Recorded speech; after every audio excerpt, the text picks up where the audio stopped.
किसी ने क्या खूब कहा है कि आवाज अगर ऊंची हो तो कुछ लोग सुनते हैं, लेकिन अगर बात ऊंची हो तो बहुत सारे लोग सुनते हैं। आज मैं आप लोगों को एक छोटी सी कहानी सुनाने जा रहा हूँ। यह कहानी एक 24 साल की लड़के की है जो एक सेठ के यहाँ काम करता था। उसके माँ बाप इस दुनिया में नहीं थे, जिनकी बड़ी परेशानी से चल रहा था। वह जाता था, रोजाना पैसे कमा कर घर आता था, खाना खाता था, खाकर सो जाता था। एक दिन ने उसे देखा कि वह 4 चपाती और सब्जी बनाई, हाथ मुंह धोकर वापस आया तब 3 चपाती बचे। दूसरे दिन भी वही हुआ। तीसरे दिन ने वहाँ एक चूहे को पकड़ लिया। तब चूहे को लड़का ने कहा, तुम मेरे हिस्से को क्यों खा रहे हो? यह तो चपाती मेरे हिस्से का है। तो लड़का ने कहा, भाई मेरे पास उतना पैसा नहीं है कि मैं तेरे हिस्से के भी चपाती बनाऊं। तब चूहे ने कहा, भाई मेरे किस्मत का क्यों खा रहे हो? तब लड़का ने कहा, मैं क्या करूँ, मेरी जिंदगी में मुझे बेहाल कर दिया है। तब चूहे ने कहा, तुम्हारे सारे सवाल के जवाब तुम्हें एक इंसान दे सकता है। तो लड़के ने पूछा, कौन है? तो चूहे ने कहा,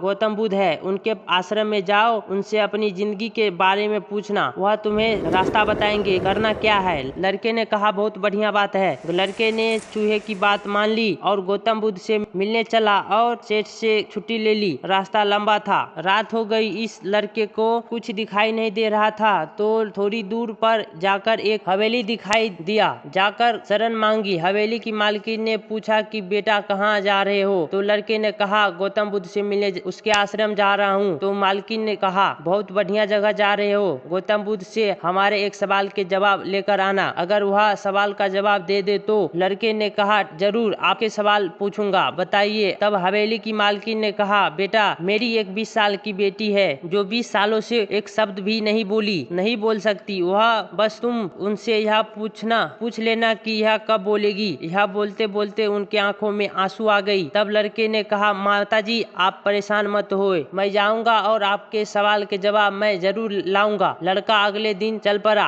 रास्ता बहुत ज्यादा लंबा था। रास्ते उसे बड़े बड़े पहाड़ में, ऊंचे ऊंचे पहाड़, बर्फ वाले पहाड़। उसे समझ नहीं आ रहा था कि इसे कैसे पार करूं। बड़ी देर हो जाएगी। तभी उसे एक जादूगर दिखाई दिया जो वहां बैठकर तपस्या कर रहा था। जादूगर के पास गया और उनसे कहा, गौतम बुद्ध से मिलने जाना है, रास्ता बहुत ही परेशानी वाला लग रहा है, कैसे मैं पार करूंगा? तब जादूगर ने कहा, गौतम बुद्ध से मिलने जा रहे हो, मेरे एक सवाल का जवाब लेकर आना, तुम्हें तो यह पहाड़ फटाफट से पार करा दूंगा। लड़के ने कहा, सवाल बताओ। तब जादूगर ने कहा, मैं हजारों सालों से यहाँ पहाड़ों पर तपस्या कर रहा हूँ स्वर्ग जाने के लिए। मुझे समझ नहीं आ रहा है कि मैं स्वर्ग कब जाऊंगा। तब लड़के ने कहा, ठीक है, मैं आपके सवाल के जवाब लेकर आता है। जादूगर ने छड़ी घुमाई और लड़के को पहाड़ पार करा दिया। मैदानी इलाका आ गई। वहाँ पर एक बड़ी सी नदी थी। नदी के सामने फिर उसे समस्या था कि अब मैं इस नदी को कैसे पार करें। तभी वहाँ एक बड़ी सी कछुआ दिखाई दिया। कछुए से मदद मांगी, मुझे पीठ पर बैठाकर मुझे नदी पार करा दीजिए। कछुए ने कहा, ठीक है। जब नदी पार कर रहे थे तभी कछुए ने पूछा, कहाँ जा रहे हो? लड़के ने कहा, गौतम बुद्ध से मिलने जा रहा हूँ। कछुए ने, वाह यार, बड़ी अच्छी जगह जा रही हो। एक काम करना, मेरे एक सवाल की जवाब लेकर आना। तब लड़के ने कहा, ठीक है, आप भी अपना सवाल बताइए। तब कछुए ने अपना सवाल बताया कि मैं एक बड़े टाइम से, करीब 500 साल से मैं इस नदी में हूँ और ड्रैगन बनने की कोशिश कर रहा हूँ। ड्रैगन कब बनूंगा, बस यह मेरा सवाल पूछकर आ जाना। लड़का ने कहा, ठीक है। लड़का पहुंचा आश्रम में। गौतम बुद्ध के आश्रम में प्रवचन चल रहा था। प्रवचन खत्म होने के बाद गौतम बुद्ध ने कहा, हर कोई मुझसे सवाल पूछ सकता है, लेकिन सिर्फ 3 सवाल के ही जवाब दिए जाएंगे। लड़के के सामने समस्या थी कि किसके सवाल के छोड़े और किसका पूछे। लड़के ने सोचना शुरू किया। सबसे पहले हवेली की मालकिन ध्यान आई तो वह तो अपनी बेटी की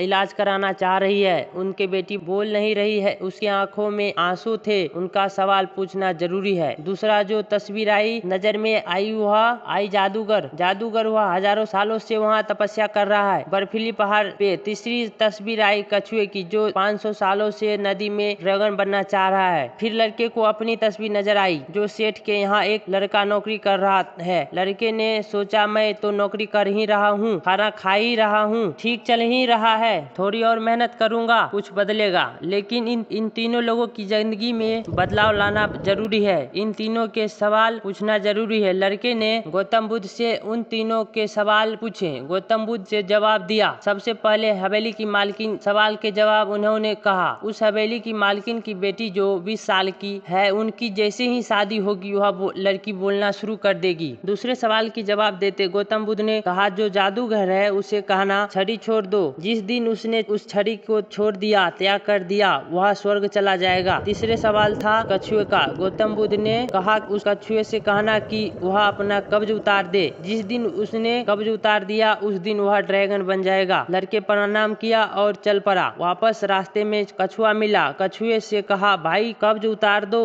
गौतम बुद्ध ने कहा है तुम ड्रैगन बन जाओगे। कछुए ने जैसे ही कब्ज उतारा मोती ही मोती निकल आए। कछुए ने कहा मोती का मैं क्या करूँगा, तुम ले जाओ। लड़के के मोती दे दिए और कछुआ ड्रैगन बन गया। थोड़े आगे चला तो जादूगर मिला। जादूगर से जाकर कहा भाई आपको वह छड़ी छोड़नी पड़ेगी तभी आप स्वर्ग जा पाओगे। जादूगर ने कहा ये लो छड़ी छोड़ दिया, ये छड़ी तुम रख लो, मैं स्वर्ग चला जाऊंगा। जादूगर स्वर्ग चला गया। और अब आई तीसरी सवाल। ये लड़का पहुंचा उस हवेली में जहां वह मालकिन ने सवाल भेजा था। मालकिन से जाकर बोला मालकिन आपका जो सवाल था उसका जवाब मिल गया। आपकी जो 20 साल की लड़की है जिस दिन उसकी शादी हो जाएगी उसी दिन वह बोलना शुरू कर देगी। क्या बात है, तो देर कैसी, मेरे सामने ही तो दूल्हा बैठा है। तब लड़की को बुलाई गई और लड़की लड़के को देखा और लड़का लड़की को, दोनों को शादी करवा दी। जैसे ही शादी कराई तो लड़की ने पहली बार बोला आप तो वही हो जो उस दिन रात को रुके थे।